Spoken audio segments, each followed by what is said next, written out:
Hi everyone. Oh, I have a good one today from October 1986. Lending practices. Didn't Shakespeare write something about not lending anything to a 9-year-old? I may have my facts a bit mixed up. Old Bill wrote so many stories and used a lot of funny words, but somewhere, sometime, I'm sure I read a line that had to do with lending and borrowing. Anyway, Shakespeare should have written about what risks 9-year-olds are. When they borrow an object, the lender can never predict exactly what could happen to it. Becky came begging one morning after school.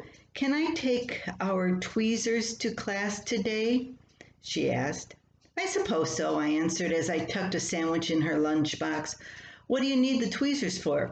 She answered, but as she put the silver pincers into her school bag, I didn't hear her. 3 other children were clamoring for my attention at the same moment.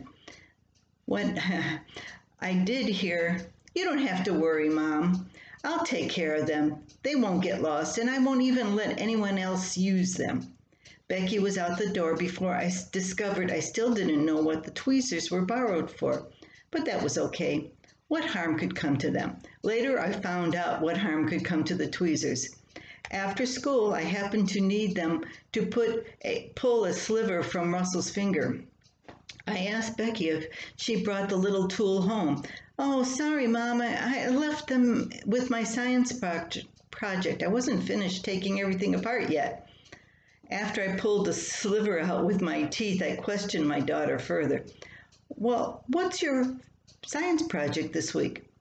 She looked puzzled. "Oh, we're just dissecting a grasshopper. It's lots of fun. First we had to pull its 4 wings off, and then we yanked off the legs. Tomorrow we're cutting open the abdomen and pulling all the guts out."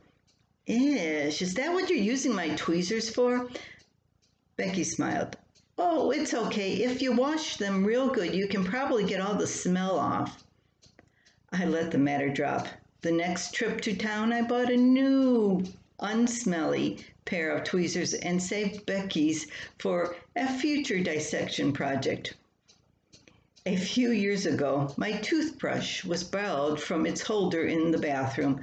I looked on the counter and around the sink. Then I asked my family. Our toddler at the time came to me holding up a rather dirty, hairy toothbrush. I didn't want to know where it had been. My toothbrush went directly into the garbage, and I went to the store. I guess the safest route is to never let any child borrow anything of a personal nature that could be used for science or arts or crafts or gardening or cleaning behind their dresser or... Oh, this is another favorite of mine. If I hadn't written it down, I would have forgotten. I wonder if Rebecca remembers. Back then she was Becky. Now she's definitely Rebecca. Well, until next time, that's it from Sunnybook Farm.